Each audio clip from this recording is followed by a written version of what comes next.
में हम लोग पढ़ेंगे क्लास 8 सीबीएसई बोर्ड की हिंदी की एक कविता ध्वनि। यह आपके पाठ्यपुस्तक बसंत बाग 3 में संकलित है और इसके रचनाकार हैं सूर्यकांत त्रिपाठी निराला। बच्चों, इनका नाम सूर्यकांत त्रिपाठी था। निराला इनका एक उपनाम था। सूर्यकांत त्रिपाठी निराला को हिंदी साहित्य में महाप्राण निराला के भी नाम से जाना जाता है। निराला की भाषा बड़ी ही सरल रही है, लेकिन अनेकों रहस्यों को अपने आप में समेटे हुई रहती है। निराला छायावाद काल के एक प्रमुख स्तंभ थे। हिंदी साहित्य में कविता ने कई धाराओं से गुजरकर अपने मंजिल को पाने की कोशिश की है। उसमें एक धारा थी छायावाद। इस छायावाद के प्रमुख स्तंभ थे सूर्यकांत त्रिपाठी निराला। यह प्रस्तुत कविता ध्वनि जो प्रकृति के प्रति मानवीय संवेदनाओं को दर्शाता है कि हम प्रकृति से क्या कुछ शिक्षा ले सकते हैं।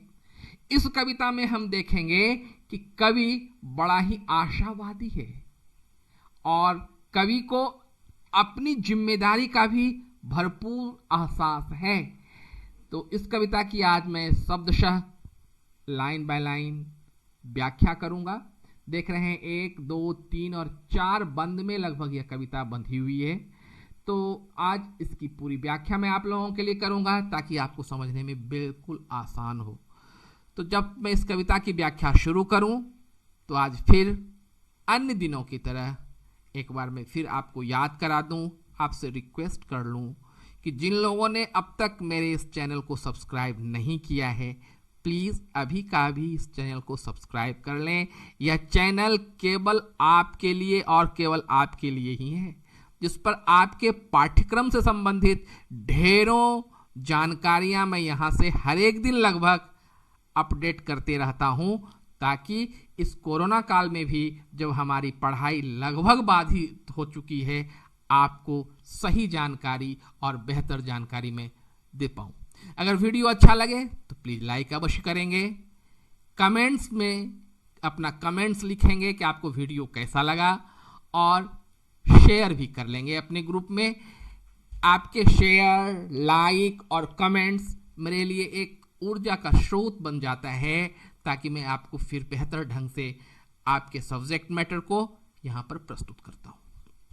तो ये तो रही आपसे मेरी अपनी बात। तो चलिए अब बिना कोई समय गंवाए देखते हैं सूर्यकांत त्रिपाठी निराला की यह एक कविता ध्वनि। ध्वनि का मतलब क्या होता है? एक आवाज। आवाज मतलब एक प्रकार की किसी को आवाज लगाकर जगाना, एक प्रकार का जागरण गीत भी इसे हम कह सकते हैं। कभी कभी हम देखते हैं कि अपनी जिंदगी में आने वाले कठिनाइयों को देखकर हम थोड़े से शिथिल हो जाते हैं, अपनी गति मंद हो जाती है। हो सकता है कि उस समय हम अपने लक्ष्य के काफी करीब पहुंच गए हों, लेकिन हमारी शिथिलता फिर एक बार मुझे अपने लक्ष्य से वंचित कर देती है। इस तरह की जो एक भावना आ जाती है, एक प्रकार का जो शिथिलता आ जाती है, इस शिथिलता को तोड़ने के लिए कवि ने इस कविता की रचना की है। आइए देखते हैं इस कविता को। कवि लिखते हैं, अभी न होगा मेरा अंत, अभी अभी ही तो आया है मेरे वन में मृदुल बसंत, अभी न होगा मेरा अंत। अंत मतलब समाप्ति, मृदुल मतलब कोमल, बसंत कैसा है? कोमल बसंत है। कभी कह रहे हैं कि अभी मेरा अंत नहीं होगा। जी नहीं, मैं अभी हार मानने के लिए बिल्कुल तैयार नहीं हूं। क्यों? क्योंकि अभी तो मेरे जिंदगी का बसंत आया है। बसंत क्या है? बसंत एक वेग है, बसंत एक ऊर्जा है, बसंत एक नई शक्ति का संचार है। कभी कहते हैं मैं जिस समय मैं पूर्ण रूप से शक्ति से ओतप्रोत हूं, मेरे रोम रोम से शक्तियां टपक रही हैं, मेरे हर एक क्षण एक नई कल्पना सृजित हो रही है, मैं इस समय हार कैसे मान जाऊं? है ना? अभी तो मेरी जिंदगी में बसंत आया है। मेरी जिंदगी का यौवन काल का समय है और यौवन काल ऊर्जा से भरा होता है। यौवन काल आशाओं का एक पुंज है। इसलिए कवि कह रहे हैं कि नहीं, मैं यहां पर हार मारने वाला नहीं हूं। तो इस कविता के प्रथम बंद में ही देख रहा हूं, कवि ने अपनी महत्तम आकांक्षाएं, आशाएं और अपनी ऊर्जा को प्रदर्शित किया है। आगे कह रहे हैं क्या कुछ हुआ इनके साथ। हरे हरे ये पात, डालियां कलियां कोमल गात, मैं ही अपना स्वप्न मृदुल कर, फेरूंगा निंद्रित कलियों पर, जगह एक प्रत्यूष मनोहर। तत्समक शब्द संस्कृत के मिले जुले शब्द, जिसका हिंदी में बहुतेरे प्रयोग होता है। इन शब्दों का इस बंद में देख रहा हूं कवि ने बड़े अच्छे ढंग से प्रयोग किया है। एक लय यहां पर सृजन कर दिया है कवि ने। कवि क्या कहते हैं, हरे भरे ये पात, पात मतलब पत्ता। क्योंकि बसंत आया है तो निश्चित तौर पर बसंत अपना स्वरूप दिखाएगा। बसंत काल में पेड़ पौधे हरे हो जाते हैं, बसंत काल में कलियां खिल उठती हैं, इसीलिए तो बसंत को ऋतु का राजा भी कहा गया है। तो चूंकि राजा आया है इसलिए प्रकृति ने श्रृंगार कर लिया है। प्रकृति कैसी है, हरे भरे पात हैं, पत्ते हैं, डालियां कलियां कोमल गात, डालियां हरी हो गई हैं, उस पर कलियां फूल खिल गए हैं, तो उसका कोमल मतलब मुलायम, गात मतलब शरीर, पूरा वृक्ष क्या हो गया है, उसके गात उसके शरीर कोमल हो गए हैं। मैं ही अपना स्वप्न मृदुल कर, फेरूंगा निंदित कलियों पर। मैं के अभी क्या कह रहे हैं कि मैं क्या करूंगा, मैं ही अपना स्वप्न मृदुल कर, फेरूंगा निंद्रित कलियों पर, जगह एक प्रत्यूष मनोहर।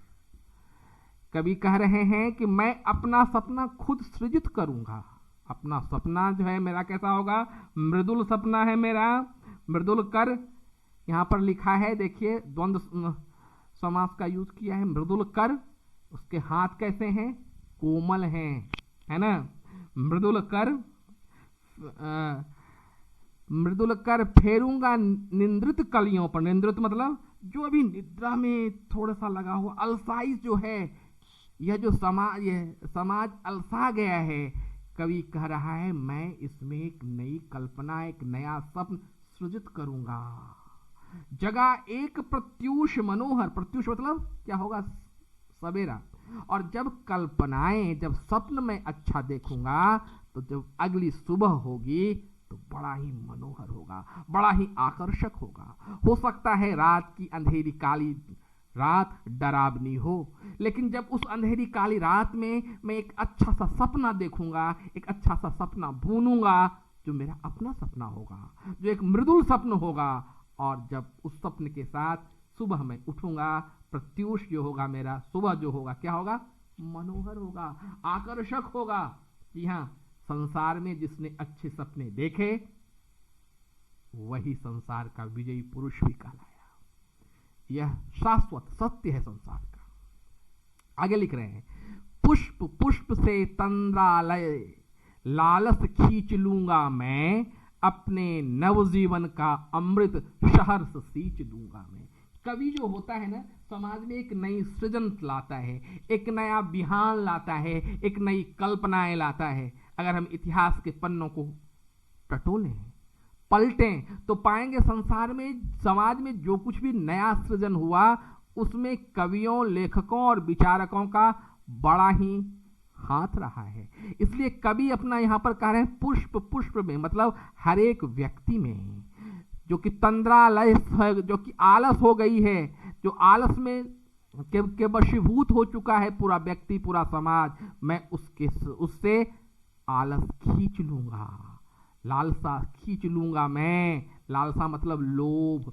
किसी लोभ के वशीभूत होकर यदि तंद्रालस हो चुका है यह समाज, यह व्यक्ति, तो मैं उसकी तंद्रा को खींच लूंगा और फिर क्या करूंगा, अपने नव जीवन का अमृत सहर्ष सींच दूंगा। और मेरे अंदर जितना उत्साह है, मेरे अंदर जितना अमृत है, मेरे अंदर जितना पीयूष है, मेरे अंदर जितना कल्पना की सृजनता है, मैं सब कुछ उसके ऊपर उड़ेल दूंगा।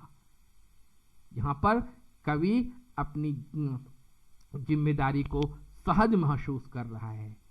फिर क्या कहता है, द्वार दिखा दूंगा फिर उनको, है मेरे वे जहां अनंत, अभी न होगा मेरा अंत। द्वार दिखा दूंगा मतलब एक नया रास्ता सृजित होगा।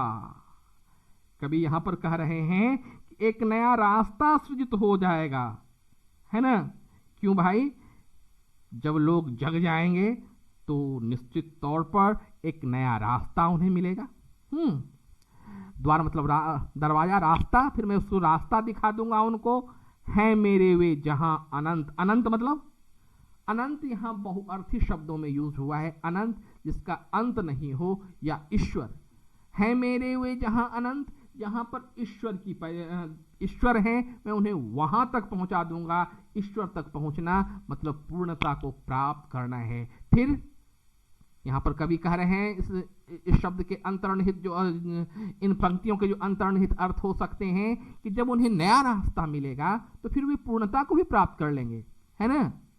क्योंकि वे कहां से, किनसे मिलेंगे, अनंत से। और अंत में फिर उसी लाइन को, प्रथम पंक्ति को दोहराते हुए कवि कह रहे हैं, अभी न होगा मेरा अंत। इस तरह के एक बड़े बिंब को चित्रित करते हुए कवि कह रहे हैं, जब इतनी ऊर्जाओं से मैं भरा पड़ा हूं, इतनी आशाएं हैं मेरी, एक नई परिकल्पना है मेरे अंदर, तो तुम ही बताओ मेरा अंत है क्या।